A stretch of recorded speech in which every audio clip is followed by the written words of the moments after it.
Confesión.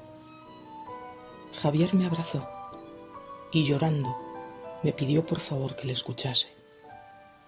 Tenía miedo. Me pidió que guardase por favor un pendrive en el que había grabado un vídeo explicando lo que les estaba ocurriendo. Ahora sí os avanzaré el porqué de esa confianza. Fue por un suceso que protagonizamos mi mujer y yo antes de tener a nuestros hijos y que hacía que de alguna manera, para mi modo de entender, inspirásemos confianza a Javier para contarnos lo que le sucedía. Ese otro suceso que protagonizamos mi mujer y yo y que fue noticia publicada en prensa y televisión, os lo explicaré más tarde. Pero lo menciono ahora para que entendáis cómo las singularidades pueden llegar a comunicarse y a entenderse. Como os decía, Javier, llorando, me pedía que viésemos juntos el vídeo grabado, diciéndome que me explicaría, después de visto, todo lo que ocurría con detalle.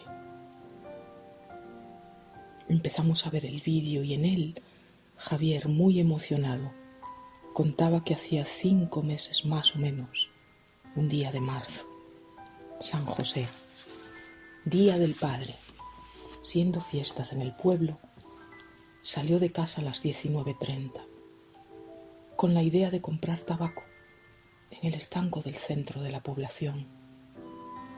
Explicaba que a esa hora el pueblo estaba abarrotado de gente.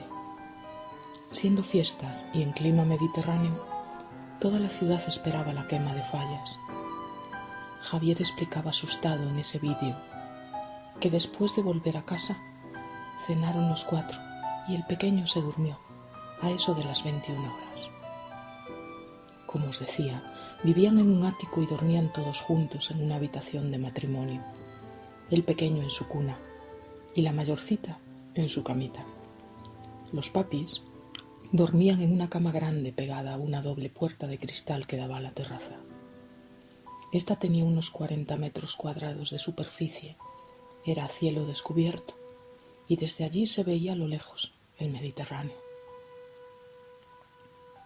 Javier me explicaba, después de haber visto juntos el vídeo, lo que en él relataba. Lo hacía necesitando tiempos para llorar y continuar hablándome. Yo, que había visto todo el vídeo con mi amigo llorando a mi lado, estaba como mínimo anonadado. Ahora era él quien me lo explicaba. A eso de las 21 horas, como el pequeño se durmió, lo colocaron en la cunita y jugaron un rato más con la mayorcita. A eso de las 22 horas y pocos minutos más, fueron a la habitación y con la mayor en la cama matrimonial le empezaron a contar los cuentitos que se les cuentan a los niños cuando tienen esa edad de casi 3 años.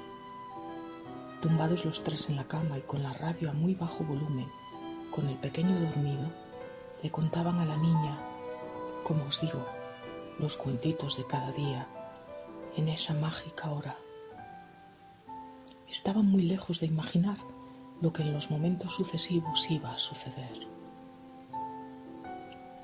La cama de matrimonio estaba en paralelo y apenas separada de la doble puerta de cristal que daba a la terraza. Javier me contó cómo en un momento dado empezaron a observar que en la larga distancia, vamos a decir, a considerable altura, se empezaron a mostrar cada vez más nítidamente unas luces que a modo de juego interactuaban entre sí, se desplazaban, se unían, se separaban y cómo luego pudieron comprobar, se comunicaban con ellos. Javier me contaba de manera que nunca he escuchado hablar a nadie, que inmediatamente tomaron conciencia de que debían intentar proteger a la niña para que no se percatase de lo que estaba aconteciendo. Ana y Javier se miraban con ojos de asombro y como soldado, con conciencia de proteger a la niña de sus propias emociones y reacciones. El suceso era de tal magnitud, de tal calibre, que no pudieron dejar de mirar.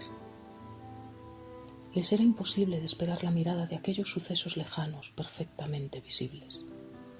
Más adelante veremos lo que para mí es lo más importante de este pasaje, pero ahora os toca saber que 20 minutos después de estar observando como hipnotizados aquellos juegos de luces, Javier recibió un mensaje telepático, no con palabras.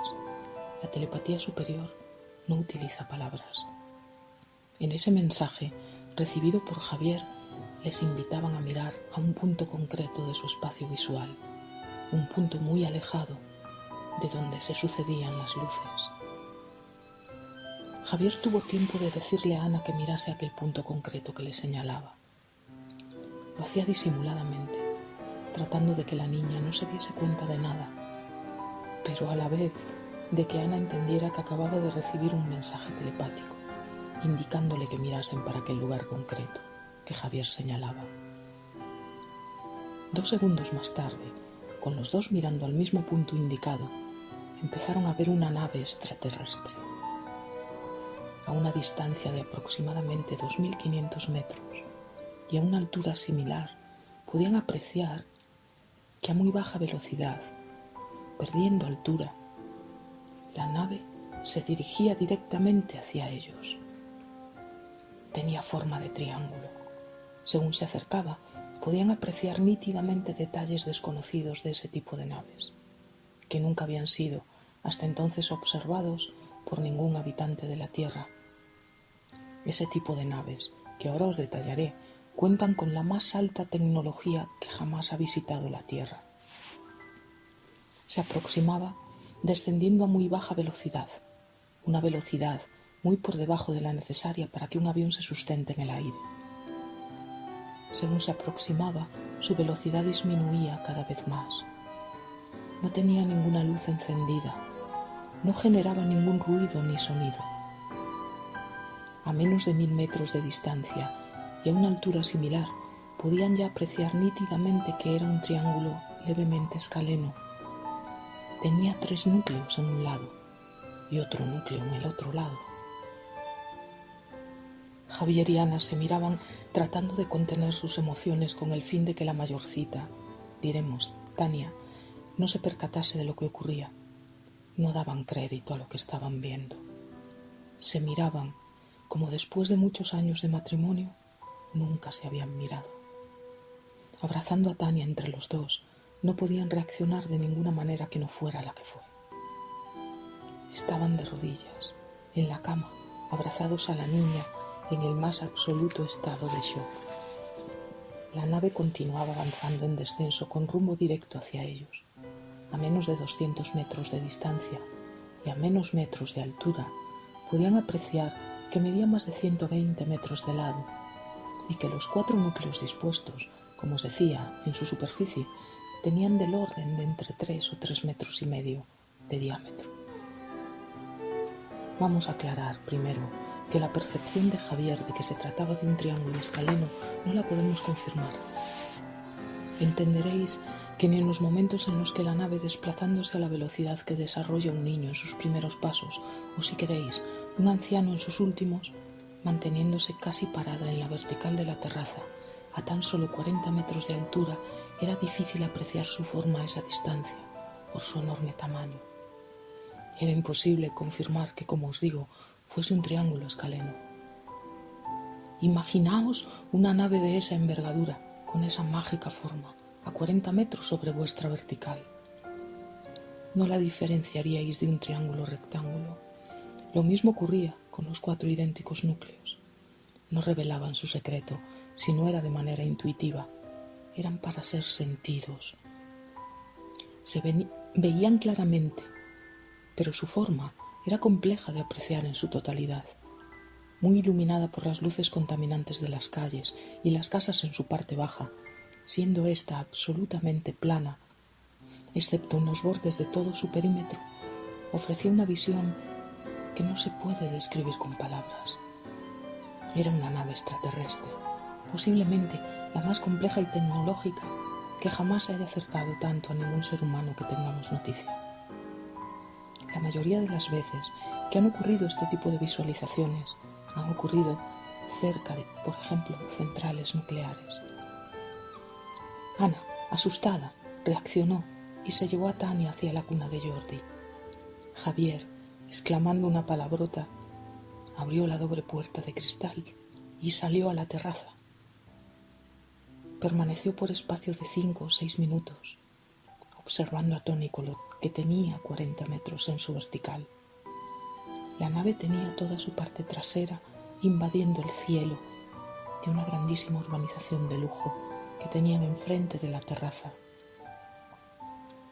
La parte delantera, su morro, había superado por mucho la vertical del extremo del edificio donde vivían Ana, Javier, Jordi y Tania. Javier permanecía inmóvil mirando la nave y pudo observar todo tipo de detalles que no son para relatar en este libro, serán en otro libro. La nave seguía avanzando, de manera que pasados unos minutos más, desapareció completamente del campo visual de Javier. El tejado del propio edificio donde vivían no permitía que pudiera continuar observándola. Ana llamaba a Javier para que entraran a casa desde hacía muchos minutos. Javier entró y, abrazando a Tania, percibieron que ésta no se acordaba de nada. Tania no era consciente de lo que había ocurrido. Ahora sí os desvelaré lo que había prometido. Yo tengo 2 hijos y más. Ese más lo veremos más tarde también. Despejaremos todos esos máses que acumulamos. Ahora toca despejar el dato de valor más importante de este pasaje. Como os decía, yo también tengo 2 hijos en esas edades, y sé que en esa edad esponja de Tania era algo muy a tener en cuenta el hecho que la niña no recordara nada. Siendo la más bella e inteligente criatura, probablemente del estado hasta hace unos días que se fueron a Centroamérica, como os digo, es absolutamente raro que Tania no recordara nada. Yo soy testigo directo de eso. En todos los días que he convivido con ellos lo he constatado. Más adelante veremos que esta misma peculiaridad se da en todas las numerosísimas ocasiones en las que el fenómeno OVNI, fenómeno UFO, se ha manifestado en el entorno de esta familia desde hace meses. Ese es un punto importante a recalcar, pero continuemos. Todo esto y mucho más me lo contaba Javier, en estado de shock. Aldo. Javier tenía también miedo, mucho miedo, por motivo de haber recibido en los días posteriores a este suceso un correo electrónico. Lo había recibido como tercera respuesta a 3 previos correos que él había enviado a un científico muy amigo suyo. Ese miedo en inflación, como os digo, motivado por la tercera respuesta al tercer correo de Javier, decía más o menos así: Ojo, cuidado con lo que dices, Javier. No suelo hablar así por correo electrónico, pero me obligas a hacerlo.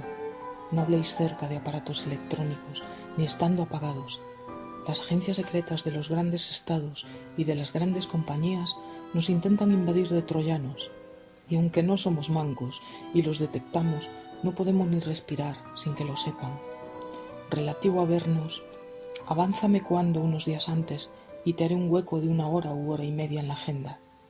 Un abrazo. Firmado, Aldo. Javier le había contado a su amigo de manera detallada todo lo que había ocurrido el día del padre. Le había dado detalles desconocidos de cómo era una complejísima nave extraterrestre, al científico más espiado de la Tierra. Os pido que no os engañéis, siendo la mente más privilegiada que ha conocido la historia de la ciencia en la Tierra, tiene 2 asignados. Representan a las 2 mayores agencias de la Tierra, con la excusa de proporcionarle seguridad están pendientes incluso del tercer representante también asignado que representa a la agencia local. En los 2 correos anteriores, Javier no era claro, no podía, el miedo se lo impedía, no conseguía ser sincero con su amigo. Por los datos que le conseguía transmitir, hablando, por ejemplo, de formas geométricas, obtuvo 2 veces previas la misma respuesta. Claro que te entiendo, Javier, la creación. Me pregunto, por curiosidad de escritor, si podéis o no podéis imaginaros cuál era el grado de shock de peso que Ana y Javier eran capaces de soportar. Pero por ahora, también con osadía de escritor, os diré que estáis muy lejos de haceros idea. La carga que pronto añadirían a su mochila no la soportaría la inmensa mayoría de los habitantes de la Tierra. Por eso, porque nada es casualidad. Ellos eran quienes ellos eran. Como os digo, todo esto que os cuento y mucho más, Javier me lo explicó ese día, y en los posteriores me amplió la información. Él quería que yo guardase el pendrive y tuviese conocimiento de lo que les sucedía. Por si algo les pudiese ocurrir, quería que yo supiese lo que me contaba. Javier sabía que yo escribía casi todos los días. Sabía, porque se lo había contado, que nací en el seno de una familia que en los años de la dictadura de Francisco Franco dirigía una editorial de nombre Lur, que en euskera, idioma de los vascos, significa tierra. Él me veía escribir y sabía que era muy reacio a publicar lo que tenía escrito. Javier pretendía y ha conseguido que, además de escribir este libro, contemple publicarlo.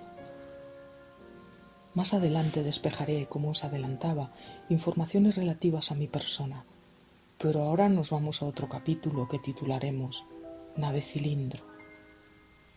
Solo brevemente, antes, añadiré que dosifico de manera extrema la información que os doy relativa al genio científico amigo de Javier, que es un avatar de máximo nivel, y porque el futuro de la Tierra depende de él. Tengo que callarme de momento por prudencia y por respeto a su persona.